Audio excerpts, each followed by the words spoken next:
سلام دوستان عزیز، همراهان گرامی، به ویدیوی جدید خوش اومدید. ویدیوی آموزش تریزلا. میدونم قبلا گذاشتم، ولی اونی که قبلا گذاشتم گیم پلی نداره. یه سری چرت و پرتا هم گفتم که تو این ویدیو قرار اصلاحشون بکنم. با پسیو تریزلا شروع میکنیم. دو تا بخش داره. بخش اول، تریزلا کلا اتک اسپید نمیگیره. اتک اسپید منو نگاه کنید. روی یک آیتم اتک اسپید میارم، تکون نخورده از یک. خب میره روی فیزیکال اتکش، یعنی اتک اسپید هر 1% تبدیل به یک دونه فیزیکال اتک روی تریزلا میشه. این بخش اول پسیو. بخش دوم پسیو، تریزلا به ازای HP که از دست داده دمیج ریداکشن میگیره. چطور کار میکنه؟ هر 2.5% HP از دست رفته 1% دمیج ریداکشن به تریزلا میده. دمیج ریداکشن یعنی چی؟ یعنی کلهم دمیج کمتر میخوری. هرچی اچ کمتر باشی کمتر دمیج میخوری. واسه کسایی که حالا شاید لفظا رو آشنا نباشن اینطوری بگم. فقط این نکته هم هست که مثل همه دمیج ریداکشن های دیگه، تریزلا پسیوش جلوی ترو دمیج کار نمیکنه. پس حواستون باشه. حالا این دمیج ریداکشن یه لیمیتی داره. مثلا نوشته ظرفیتش آپ تو 20 به علاوه 1%. یعنی الان فعلا تو لول 1 ماکسیموم دمیج ریداکشنی که میگیرم 21%. تو لول 15 35%. یعنی لول آپ شدن ظرفیت دمیج ریداکشن گرفتن رو بالاتر میبره. یه حساب فوری واسهتون بکنم. اگر بخواید 35% کامل دمیج ریداکشن رو بگیرید، چقدر باید اچ پی از دست بدید؟ حالا 30% حساب کنیم. واسه اینکه 30% دمیج ریداکشن بگیری میشه تقریبا 75% اچ پیت. کلا تو خیلی باید لو اچ پی باشی که لیت گیم به نهایتش برسی، ولی خب خیلی یکی از بهترین پسیو ها واسه سفت بودن تو بازیه. ببین الان من اچ پیم فوله. خب دفاعم هم دست نمیزنم، یعنی فیزیکال دف من 128. 40 تا داره این کرب به من دمیج میزنه. برم خودم رو لو اچ پی تر کنم،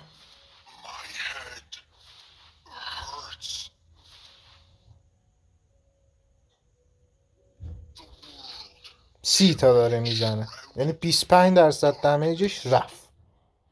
خب این پسیو تریزلای اچ پی کمتر باشه کمتر هم دمیج میخوری. به جز ترو دمیج. ترو دمیج ها دمیج های سفیدن، عددش سفید نوشته میشه، مثل دمیج تاقه. اسکیل 2 تریزلا یکیشو بعدا توضیح میدم. اسکیل 2 تریزلا 3 تا فاز داره. 2 تا فاز اول ایندیکیتورشون این شکلیه و به نمی دمیجی میزنن با چکش. سومی دمیجش بیشتره، ایندیکیتورش هم فرق داره. همین. هر کدوم اینها اسلو هم میکنن انمی رو به اندازه 20%.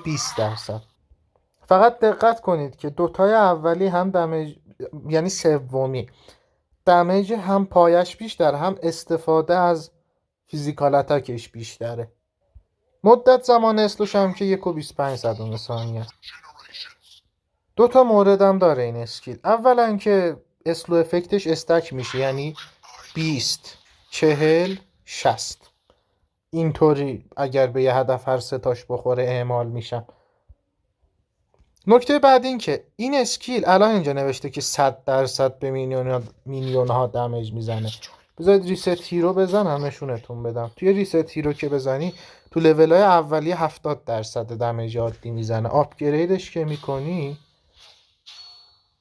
میشه 75 مثلا 80 خورده ای تا اینکه میره رو 100. پس حواستون باشه. این بود اسکیل 2 تریزلا. فقط یه نکته ای هست، زدن یا نزدن فیزاش فرقی نمیکنه. نگاه الان 4 ثانیه یه اسکیل من داره میاد، یکی رو بزنم بگم مثلا نزنم که زودتر قراره بیاد، نه از این خبرها نیست، باز 4 ثانیه. پس سعی کنید بزنید هر سه تا فازش رو. هرچی سریعتر هم بزنید، یعنی پشت سر همتر بزنید، فاصله نندازید، بیشتر به نفعتونه، چون زودتر میره و اون 4 ثانیه زودتر برمیگرده. اسکیل یک تریزلا یه خطی و اینطوری میندازه. خب که این خطه چند تا کار میکنه. این اسکیل اولین هدف زنده ای که بهش بخوره، یعنی در حین خوردن با این اسکیل هدف نیفته، اینطوری یه خطی میاد دورش که بعد یه مدت میترکه. وقتی میگم اولین هدف زنده منظورم یه همچین چیزی. الان این لایلای با یک من میمیره، اولین هدف این خورده، ولی چون میفته میره به دومی میرسه. میبینید افکت افتاد رو دومی، در حالی که اگه نمیره دقیقا فقط به همون اولیه میشه. این یه نکته در مورد اپلای کردن اون افکت ثانویه اسکیل یکشه. حالا چی کار میکنه این افکت؟ وقتی به یارو میرسه بعد چند ثانیه میترکه، ترکیدن 20% از HP از دست رفته هدف رو بهش دمیج وارد میکنه. 20% از HP از دست رفته یعنی هرچی HP انمی کمتر باشه بیشتر دمیج میخوره. کلهم هم دمیج های تریزلا فیزیکاله، پس نگران نباشید. آپگرید کردن این اسکیل تو اون دمیج اضافه ترکیدن که 20% HP از دست رفته است تاثیری نداره، یعنی اون عدد اضافه ترش هست یه عددی به اضافه 20%. عدد دمیج پایش زیاد میشه ولی 20% HP از دست رفته ثابته. به خاطر همینه که اولتمون که هر وقت بود آپگرید میکنیم با تریزلا، ولی بین یک و دومون همیشه دومون رو اول آپگرید میکنیم که دمیج پایش بالاتر بره. یه نکته دیگه هم در مورد این اسکیل هست. این اسکیل اگه به هیچکی نخوره که هیچی، ولی اگر به هدفی بخوره اون استکه بیفته مهم نیستا، یعنی یارو اصلا در جا بمیره. خب فقط این اسکیل به یه هدفی بخوره چی میشه؟ تریزلا موومنت اسپید میگیره واسه 3.5 ثانیه که دیکی هم نمیشه، یعنی موومنت اسپیدش دیکی نمیشه، ثابته. واسه 3.5 ثانیه یه موومنت اسپید باحال میگیره. این اسکیل منتها آپگرید کردنش باعث میشه که اون موومنت اسپیدی که میگیره بیشتر شه، ولی باز هم این باعث نمیشه که ما ورداریم این اسکیلمون رو آپگرید کنیم. یادتون باشه همیشه آپگرید با اسکیل 2. اولت تریزلا میپره رو اون منطقه، انمی ها رو ناکانر میکنه. 2 تا کار دیگه هم جدا از ناکانر اولیش میکنه، یعنی لحظه برخورد ناکانر، بعدش چند تا اتفاق میفته. انمی ها 40% اسلو میشن، 45% عذرخواهی میکنن و 3 بار یه زنجیر هست که انمی رو میکشه سمت داخل. نگاه 1 2 3. از انیمیشن وسط اولتش هم میشه فهمید. اولت تریزلا کلا جلوی اسکیل هایی که دیلی یا همون تأخیر توی استفاده کردن داشته باشن رو به خاطر همون 3 بار کشیدن میگیره. یعنی مثلا میگم یوژانگ تو اولت تریزلا اینطوری که داره کشیده میشه نمیتونه اولت کنه، بندتا نمیتونه اولت کنه چون شروع اون اسکیل تأخیر داره، لنسلات نمیتونه اولت کنه و یعنی این رو هم داشته باشید. حالا چند تا نکته در مورد تریزلا. همیشه اول یکتون رو بزنید بعد دوتون رو. چرا؟ ببینید دو شما این که در حینش چطور تکون میخورید موومنت اسپید خودتون تاثیر داره. به خاطر همینه که الان 2 خالی بزنم یه همچین چیزیه، 1 کنم موومنتش رو بگیرم بعد 2 بزنم خیلی روانتره. بین هر سوینگ اصطلاحاً اسکیل دوم، هر فاز اسکیل دوم بیشتر و سریعتر دارم جا به جا میشم. پس یادتون باشه سعی کنید اول یکتون رو بزنید بعد دوتون رو، و اگر درگیری تک به تک و اینا باشه یکتون انقدری فرصت میده که با 2 کامل بزنید که قشنگ انمی لاستش پیش همون HP از دست رفتش بیشتر بشه که دمیج یکتون هم بهش بیشتر شه. این یه نکته در مورد تریزلا. نکته بعدی که اشاره کردم ولی باز میگم، چون نگه داشتن فیزای دیگه اسکیل 2 هیچ سودی جز ذخیره مانا واسهتون نداره، همیشه سعی کنید اصلا اسپمی بزنیدشون، یعنی معطل نکنید اصلا. و میرسیم به خاصیت اصلی تریزلا. اصلا چی میشه که ما بشینیم تریزلا بازی کنیم؟ خب علتاشو به ترتیب میگم. علت اول، تریزلا یکی از سفترین هیروهای بازی، یعنی تا وقتی که انمی تورو دمیج نباشه، یعنی هر چیزی جز تورو دمیج، تریزلا جلوش سفته. قوی ترین پنا دف ریداکشن های گیمو بیار. تریزلا دیرتر از هر هیروی دیگه که فکرشو بکنید جلوی اونها میفته اصطلاحا. علتش هم که واضحه، به خاطر پسیبشه. علت دوم، تریزلا درسته رولش تانک فایتره ولی برست شدیدی داره، یعنی تکی اصلا گیر بیاره تو فایت دمیج وحشتناکی میزنه به اسکوشی ها، به تانک نه. تانک همین یکیشه که تیمت باید لاست اچ پی بزنه بهش که تو دمیج بدی، که باز هم چون هیروت پن نداره قرار نیست رو تریزلا پن ببندی. حتی همون 20% اچ پی از دست رفته هم کامل نمیزنه. مثلا دیگه تانک دفش از 120 بیشتر باشه از 10% هم کمتر میشه اون دمیجی که به تانک. پس کلا اسکویشی زن خیلی خوبیه. ببین الان من هیروم کلا پن نداره، خب یعنی پن فیزیکال 0%، ولی وارکس فول که مثلا وسط درگیری و ایناست دفه یه دونه مارکسمن میج، یعنی هر چیز جز تانک فایتر هم لیت گیم دورو بر 80 و 4.5 که اچ پی داره. این دمیج تریزلا به اون اهداف، یعنی قشنگ دمیجشون میکنه. حالا اولتم هم نزدم، پس یعنی از اون تانکاست که نزنیش درد سر میشه به خاطر دمیج وحشتناکی که و آخرین علت و علت اصلی تریزلا بازی کردن و نقطه قوت این هیرو، اینیشییت دادن یعنی شروع کردن فایت. یادتونه اولت تریزلا ناکانر میکرد تو شروعش، بعد 3 بار میکشی. اینو با فیلیکر ترکیب میکنن، بازی سازی میکنن به این شکل. این یکی از قوی ترین اینیشییت های بازیه به چند دلیل. یک، شدیداً غیر قابل پیش بینیه، رنج خیلی زیادی داره، یعنی ببینید از چه فاصله ای دارم میرسم، رنج به شدت زیادی داره، غیر قابل پیش بینیه و بعد خوردن انمی ها رو نگه میداره و جمع میکنه. یعنی هر چیزی که از یه هیروی اینیشییت بخواید تریزلا داره. به خاطر همینه که مثلا یه تانکی حتی شاید خوفرا و اطلس و اینا بگیرن انمی، بعضیاشون یه سری شانسا واسه در رفتن و این صحبت ها داشته باشن. شاید مثلا اطلس استام بکنه، جمع بکنه و این صحبت ها، ولی تریزلا تو اون حرکت اولیه سورپرایز انمی و نظاره فرار بکنه بهترینه. هم سر قضیه اون 3 تا کشیدنه، همین که حرکت اولش ناکانر یکی از قوی ترین کنترل افکت های گیمه که با رزیلینس کم نمیشه. کشیدنش هم دیسپلیسمنته که بازم با رزیلینس کم نمیشه، یعنی یارو پاراتس هم باشه کنترل افکت ها رو 70% از رو خودش برداره، باز جلو تریزلا هیچ کاری نمیکنه. یه نکته هم در مورد اولت فلیکر تریزلا میگم، بعد بریم سراغ بیلد و امبلمش.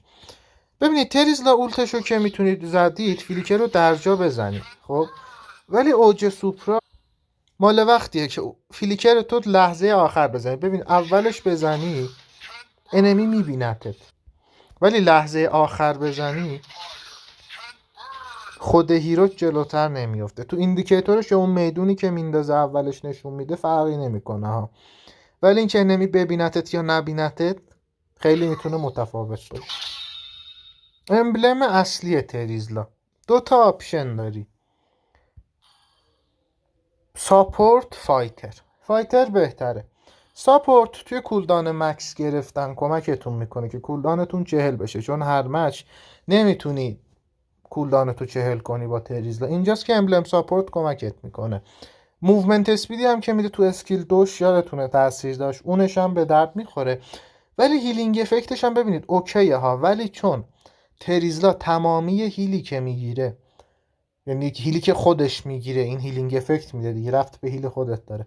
اسپل ومپیه امبلم فایتر که مستقیما اسپل ومپ بهت میده آپشن به شدت بهتری، چون وقتی اسپل ومپی فیزیکال اتک هم بهت میده، همون فیزیکال اتکه باعث میشه که ضربت بیشتر بشه، ومپی که میکشی هم بیشتر بشه. پس علتاشو گفتم. تالنت اول، اینسپایر بهترین آپشنه. چرا؟ به خاطر اینکه گفتم کولدان مکس گرفتم مشکل میشه، هر مش نمیتونی استک دف بیاری، این هم کولدان تو 35 میکنه همه مچا با بیلدی که قرار بهتون بگم، که خب 5% از کولدان ماکس کمتره که خیلی خوبه.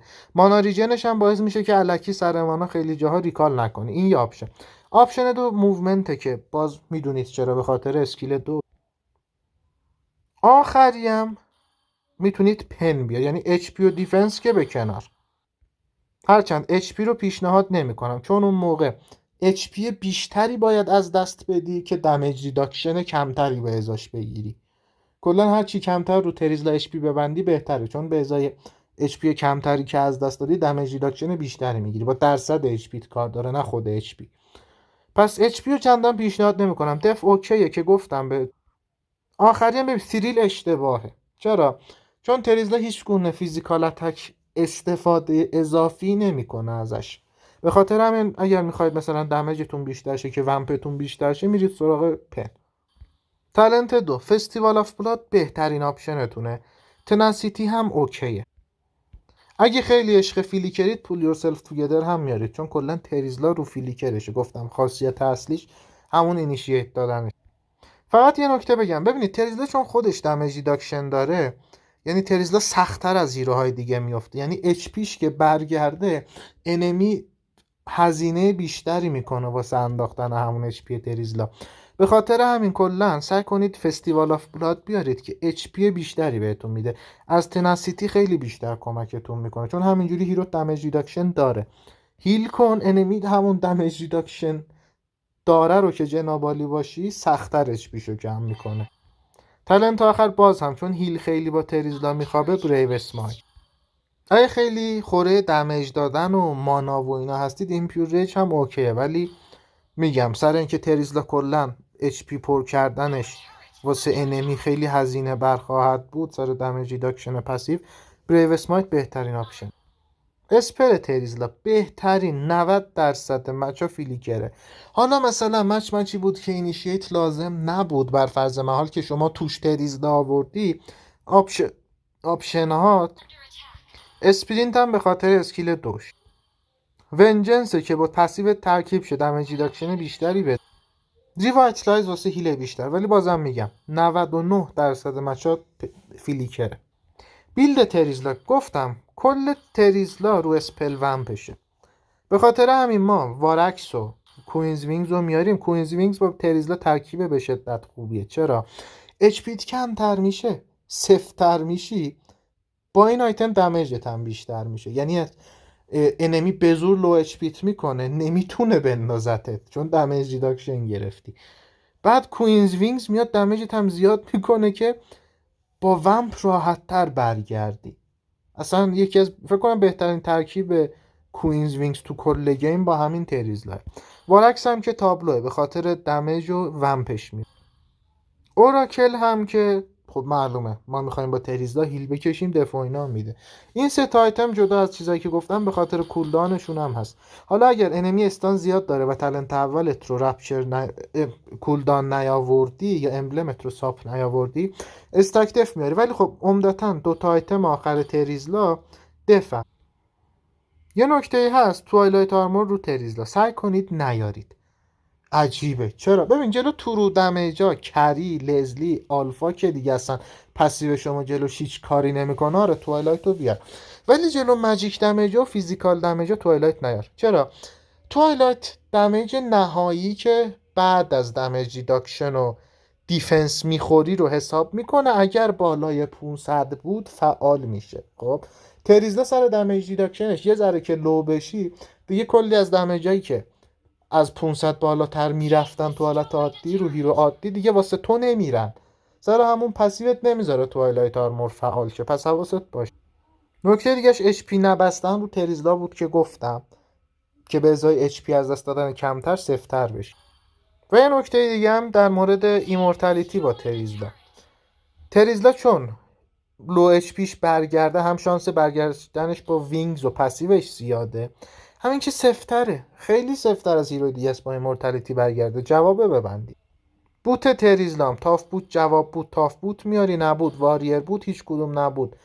کولدان که معلومه چرا دیگه، هیچ کدومو نخواستی رپید بود. رسیم به بخش گیم پلی که رنگ هم هست. ببینید دوستان، من امبلممو نشون دادم، یعنی فایتر آوردم با تالنت اول کولدان، یعنی برنامه ندارم استک دف ببندم.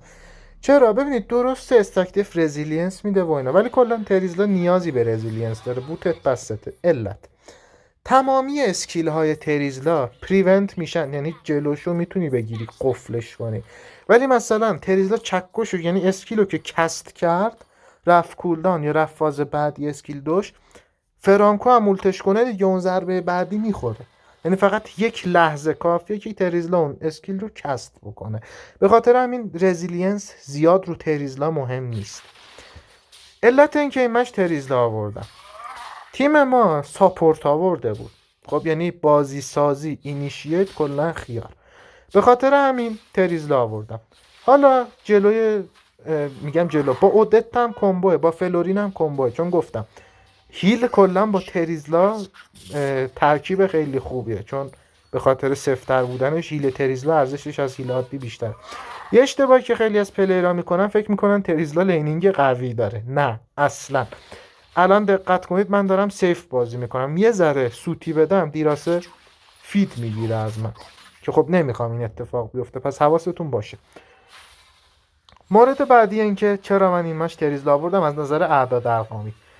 انمی تورو دمیج نیاورده بود، گفته بود پن میارم. میبینید دیراس آورده. قضیه چیه؟ دیراس فیزیکال دف کم میکنه، دمیج ریداکشن تریزلا رو هیچ کاری نمیتونه بکنه. 3 تا آنتیک خورم انمی داره که من قراره کلا ماجیک دمیج انمی که تک ماجیکشونه بسپارم به امان خدا که تیم بزنه، بقیهشون فیزیکالن. کری هم هست ماجیک دمیجشون. زیویر یه مید لینر نسبتا کریه که اساسینمون فوکوسش میده سر همون. اینم علتی که از نظر اعداد ارقامی من تریزلا آوردم. و خب میگم شما باید فکر کنی که یه تانک اینیشیتی مثل تیگریل، مثل خوفرا، مثل اطلس که رفتی ایکس پی، فکر نکن قرار لینو بزنی شاخ بازی در بیاری جلو بیفتی. از این صحبت ها میشه ها، ولی تو مچی که سخته انمیت پلیره احتمالش خیلی خیلی کمه. بقیهش گیم پلی، بشینید لذت ببرید. باز نکته‌ای به ذهنم برسه میگم. اینجا هم گفتم حیف اودت تا اینجا اومده، زشته دست خالی بره. میبینه که دردنات آرمور هم راش کردم، همون آیتم زیر شاخه آنتیک کوری است. چون پیکای نمیو ببینید، برودی، نولان، دیراس، هر ستاشون فیزیکال دمیج اسکیلی هن. اگر کلا با هر هیروی ببینید، الان مثلا لوکاس آیتم حیاتی داره، مثال میگم، یوژانگ آیتم حیاتی داره، تاموز آیتم حیاتی داره، تریزلا نداره. به خاطر همینه که تو این شرایط من تونستم دردنات آرمور رو اصطلاحا راش کنم، یعنی قبل بود سری بیارمش. یکی از خاصیت های تریزلا وابسته به آیتم نبودنه که باعث میشه شما بتونی خیلی آیتم ها اصلا دیرتر بیاری و مشکلی هم ایجاد نشه، چون انتظار تانکی ازت میره، یه تانک ایکس پلینری.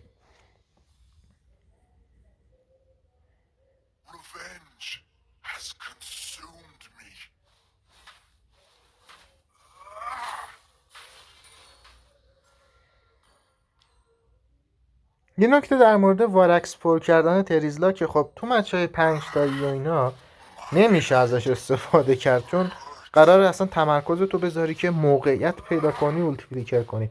ولی اسکیل یکش رو باف خالی کنی بعد شروع کنی راه رفتن، چون بعد یه دیلی دوباره اتک میزنه. یه اسکیل که تریزلا رو ول بدی شروع کن، اصلا ول کنی، یعنی بگی که به امان خدا، وارکس فول در میای. به خاطر همون دوتا ضربه اتوماتیک جداگانه اسکیل یکشه. یه چی شبیه که تاموز و ایناست دیگه تو وارکس پر کردن.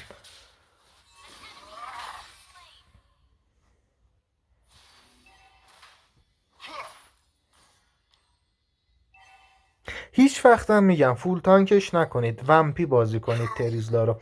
تریزلا سفتیش با دمیج ریداکشنه که وقتی هیل میگیری خیلی سفتر میشه، ولی ورداری تانکش کنی هیل نگیری چنگی به دل نمیزنه.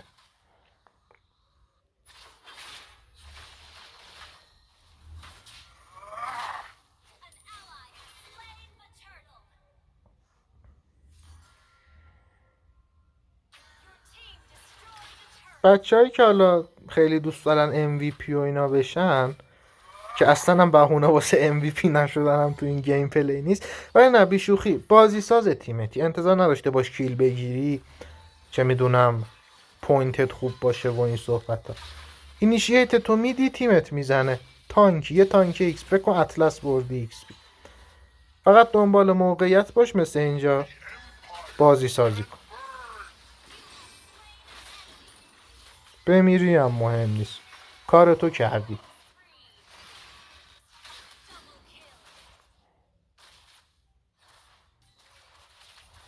میبینید که حتی لین هم من ول کردم، یه معامله خوبه. ما مید لین رو گرفتیم، اونا ایکس پی رو گرفتن.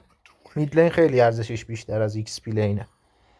مید لینری که ارلی تاورش بیفته، جانگلای جانگلرش ناامن‌تر میشن، دست ما توی مپ بازتر میشه. کلا سعی کنید مید لین یا بگیرید مال انمیو و نذارید مال خودتونم زود بیفته.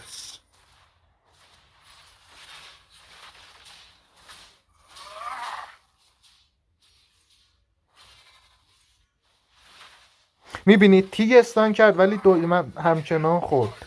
سر همونه که میگم رزیلینس با تریزلا زیاد مهم نیست. خیلی مچا که میبینی استکتف جوابه میتونی حتی نیاری.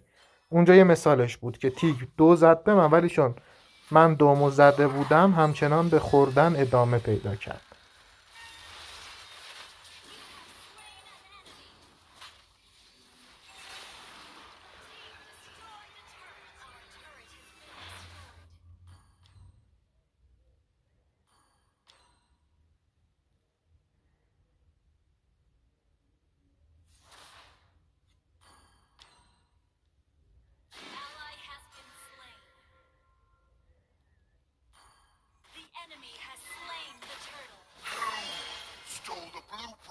یه رد باف شانسی هم گرفتیم، خوبه، واقعا چیز خوبیه، چون نمیتونی خودت رو تریزلا پم بیاری، تو ومپت کمکت میکنه چون وابسته به دمیج دیگه.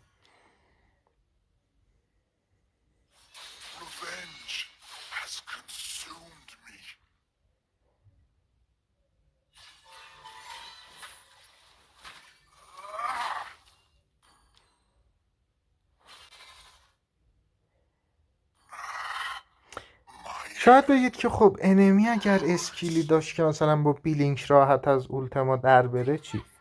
به اون میگم بیت کردن.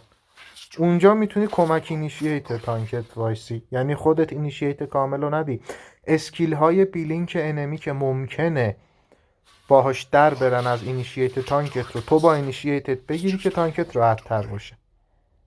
هیروی به شدت راحتی هم هست تریزلا، خب یعنی هر کی مثلا 20 تا مچ باش بزنه و ایکس پی رو صرفا بلد باشه میتونه بازیش کنه. و فکر نکنید چون راحت بده. یه زمان تو تورنمنت ها بن و پیک بود، فکر کن تو مسابقات جهانی.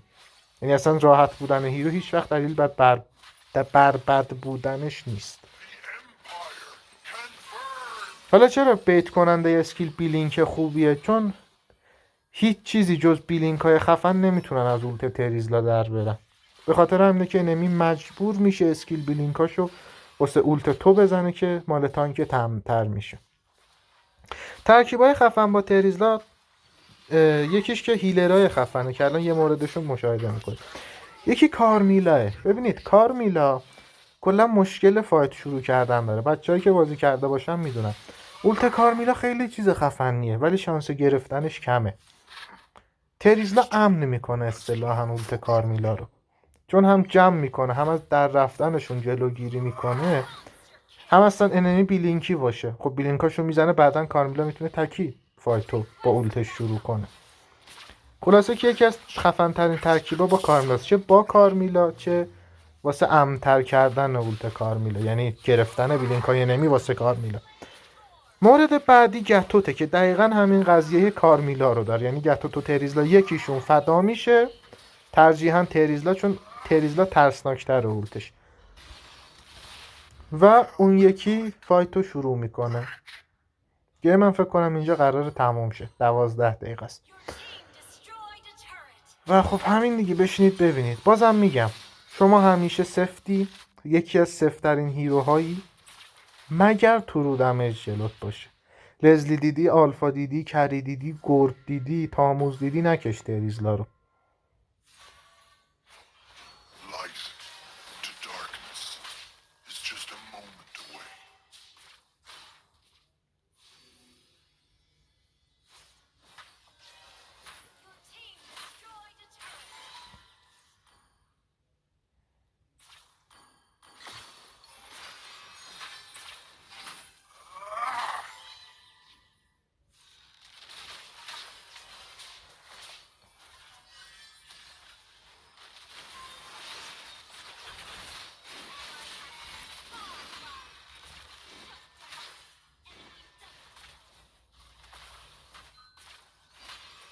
The Empire can burn!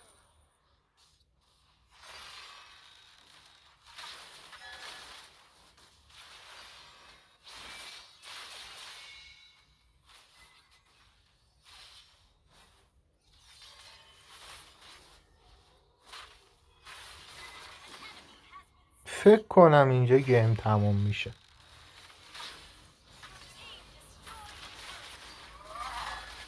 Empire can burn! بله گیم تموم میشه. حل. مرسی آقا جان از اینکه این ویدیو رو تماشا کردید. امیدوارم خوشتون اومده باشه. دوست داشتید لایک کنید، ساب کنید، کامنت بذارید. تا ویدیو بعدی هم خداحافظ. بعد این دیتا و اینا رو نشونتون میدم و بای بای.